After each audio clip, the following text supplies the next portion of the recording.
Hello and welcome back, and today it's time for another round of rapid reviews, as I look at some new toys I've added to the collection in the past couple of months. As you can see, there's a nice variety of toys here, so let's get into it. Squeeze is the latest Snake Man to come out of the Motu Origins line.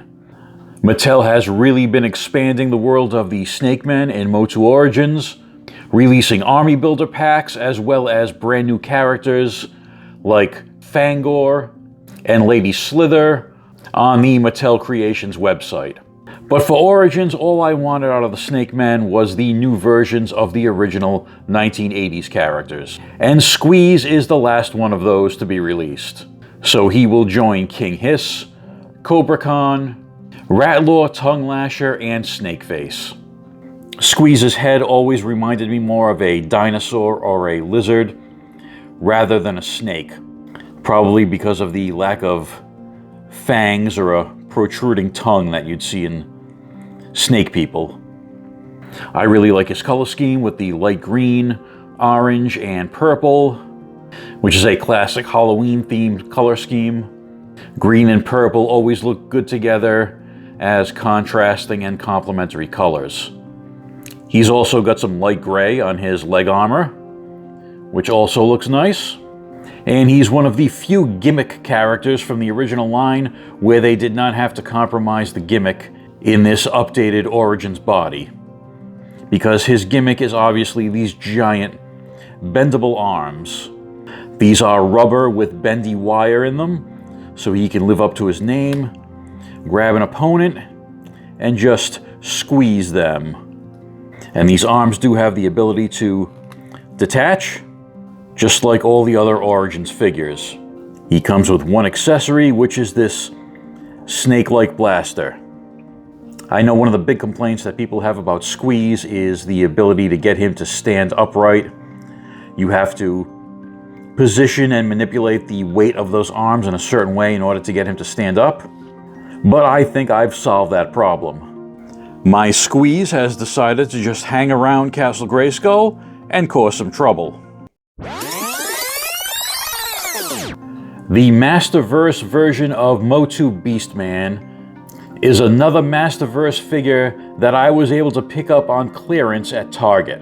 The clearance section at Target lately has been a treasure trove of different Masters of the Universe figures.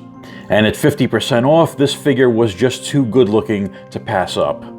I love the sculpt on this figure, I love the colors. He is a really nice interpretation of the classic Motu Beastman. He's got his various armor pieces on the chest, both shoulders, both forearms, and both legs. They've also added a piece to his traditional fur loincloth to give it a bit of a different look. And the blue contrasts nicely against his orange fur. He comes with an updated version of his traditional whip, as well as this giant club. He comes with 4 hands, so you can give him a grasping hand on either arm. And there's also a fist for the right, and an open hand for the left. He also comes with this alternate chest armor that has the skull in the middle, as well as larger spikes protruding from it. And attached to that is some faux fur in a red color. He also has this animal head that he can wear like a hood, and that head together with the fur makes it look like he's wearing the pelt of an animal that he's killed. Like how Hercules used to wear the head and the pelt of the Nemean lion. Not sure why a character that's already covered in fur would need to wear a pelt. I assume it's sort of an intimidation display, because he does look more intimidating wearing these accessories. Beastman is another awesome Masterverse figure, and Mattel has really been knocking it out of the park with this line. Every figure I've picked up from this series so far has been excellent. Sticking with Mattel, we have Mr. T from the WWE Superstars line. This is the series that replaced the Masters of the WWE Universe. They are still using the Motu Origins body style, but instead of having the figures dressed in Eternian-style costumes and accessories, They are giving them more traditional WWE outfits. Mr. T has so far been one of the harder figures to find at retail, as was the previous masters of the WWE version. But I happened to come across a fresh case that was put out at Walmart, and there was one Mr. T on the peg, so I grabbed him. He's got a really nice head sculpt, and I do believe this is a brand new head sculpt. This is not a reuse of the previous release. He's got all his gold, of course. The chains are all one molded piece. Smaller wristband on this side, and a larger one on this side with a gap in it so you can slip it off. And he's got his Mr. T belt. And one thing about this line I've noticed is that many of the figures do come with cloth goods. So Mr. T's jumpsuit is cloth goods, looks really nice on him. It is one piece held together with Velcro in the back. So you could remove this and presumably his wrestling trunks would be molded underneath. But I am not going to take it off him because it looks like it'd be a pretty big pain to get on and off. The price on these figures looks like it's a couple of dollars more than the Motu Origins figures. Presumably that has to do with the licensing of the wrestler likenesses or maybe the cloth goods. But even with that slightly more expensive price, they're still coming in at $5 less than Marvel Legends or Star Wars Black Series figures. Mr. T is obviously iconic, and I was happy to find him on a store shelf and add him to my collection. The Star Wars Imperial Troop Transport Vehicle was one of my favorites in the original Kenner Star Wars collection, even though it did not appear in the films. Since then, the vehicle has become canon in the Star Wars universe, and this version comes to us from Jazzware's Micro Galaxy Squadron line. I have been very impressed with the detail and paintwork on these Micro Galaxy Squadron vehicles. This troop transport comes with two figures, both of them obviously stormtroopers. One trooper is molded with a blaster in his hand and one is not. And they have very simple articulation. The arms can go up and down as one. They are one piece, as are the legs. And the paint apps on these are a little bit funky, as you can see. It looks like these guys are both wearing shades. So on the vehicle itself, we have two guns in the front that are on balls, so they can rotate all around. And you have a gun turret in the back. They can go up and down and all around. There are 3 doors on either side of the vehicle, and each door is individually hinged. The top does pop open, and you get a nice full interior in there. And the top of the cockpit opens as well. And we have 2 driver seats up front and some more space behind them. There are 4 acrylic wheels on the bottom to help it roll smoothly. And we can see they also put some paint wash on the bottom of the vehicle too. So a nice paint wash all around, and they didn't skimp on it. It's across the whole vehicle. Of course, the only thing missing with the troop transport are the actual troops. 2 stormtroopers is not going to cut it. Hopefully at some point Jazzwares will decide to release some army builder packs of just figures. This is the 5th vehicle that I've purchased from this line, and so far I've liked all of them. Some of them are a bit pricey at original retail price, but I've noticed Walmart and Amazon doing clearance on some of these, so there are probably deals to be had if you have a little patience. Devcon, the Autobot Bounty Hunter. He made his first appearance in the Generation 1 episode, The Gambler, in Season 2, 1985. He was created for the cartoon, and there was never a toy of him in the Generation 1 line. But all these years later, we now have a toy based on his original animation model in the Transformers Legacy series. He's got a really nice color scheme with the blue, red, and silver. And while not 100% accurate to the animation model, no Transformers toy ever is, he does have all the major elements from that design. So you can tell right off who he is. As with most modern Transformers, he's got great articulation due to the advances that have been made in Transformers engineering over the years. He has a silver blaster, as well as these two red engine parts that can be positioned in various ways, or can be combined with his blaster to make an even larger weapon. And this is what the latest Transformer Legacy figures are calling the Evo Fusion gimmick. The ability to combine various parts to make larger weapons. Devcon's alt mode is that of a Cybertronian-style spacefaring vehicle.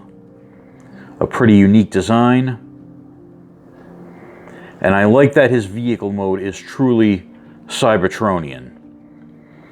What I mean by that is, if you look at some of the early G1 episodes when the Autobots are on Cybertron, they've taken elements from Earth cars like seats and windscreens and put them into the Cybertronian alt modes, which doesn't make sense. Why would a robot need a seat or a windscreen in his alt mode when there are no humans on the planet to ride in them? So, I like that they've left those elements out of Devcon's alt mode. Devcon had a nice transformation, not too complicated. Everything clipped and fit together securely. The plastic is of good quality. So this is another purchase that I'm happy with. Now it's time to talk kaiju with a couple of classic arch rivals. Gamera, the original mutant turtle, from his first appearance in 1965, and probably his most famous and persistent foe, the bat-like Gauss, from his first appearance in Gamera vs. Gauss back in 1967. Both of these figures are from the Bandai Movie Monsters 6-inch scale series. Some of you may know Gamera more from his lampooning on Mystery Science Theater 3000 than his actual original films. But his films were something I grew up with, watching Creature Double Feature back in the 1970s. This figure is very light on paint applications. Really just his claws, his mouth, and his eyes. But the eyes are really well done. He does not have any neck articulation.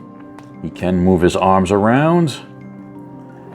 His legs kind of just go out to the side because of the design. And he can twist his tail. Gaios always kind of freaked me out when I was a kid.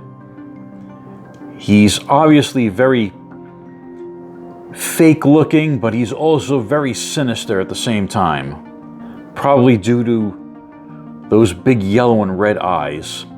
Minimal paint on him as well. Absolutely nothing on the back. In the front, you get a reddish spray across the leather of the wings and across his belly. And he's got paint on his claws, mouth, and eyes.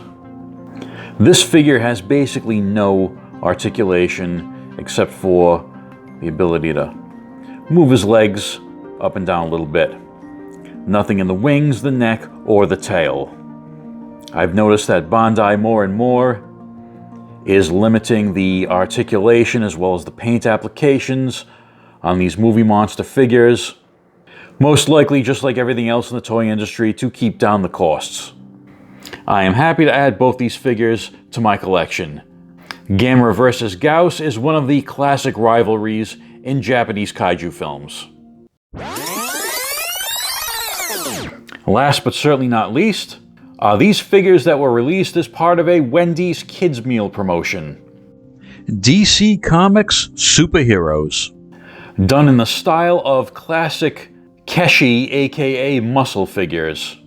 Although these figures are made from a harder PVC type material, as opposed to the more rubbery, softer material that you usually see in Keshi toys.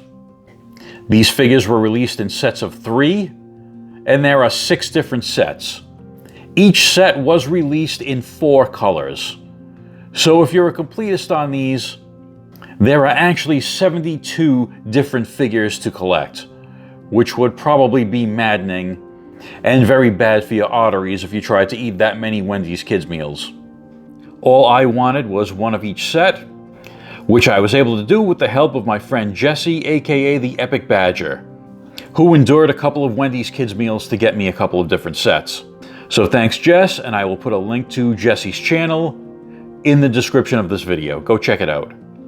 So the 6 different sets are Superman, Supergirl, and Lex Luthor, Batman, Nightwing, and Catwoman, Aquaman, Mera, and Black Manta, Wonder Woman, Cyborg, and Cheetah, Green Lantern, Jessica Cruz, the Amazon Warrior, Nubia, and Sinestro, and finally the Flash, Batgirl, and Gorilla Grodd.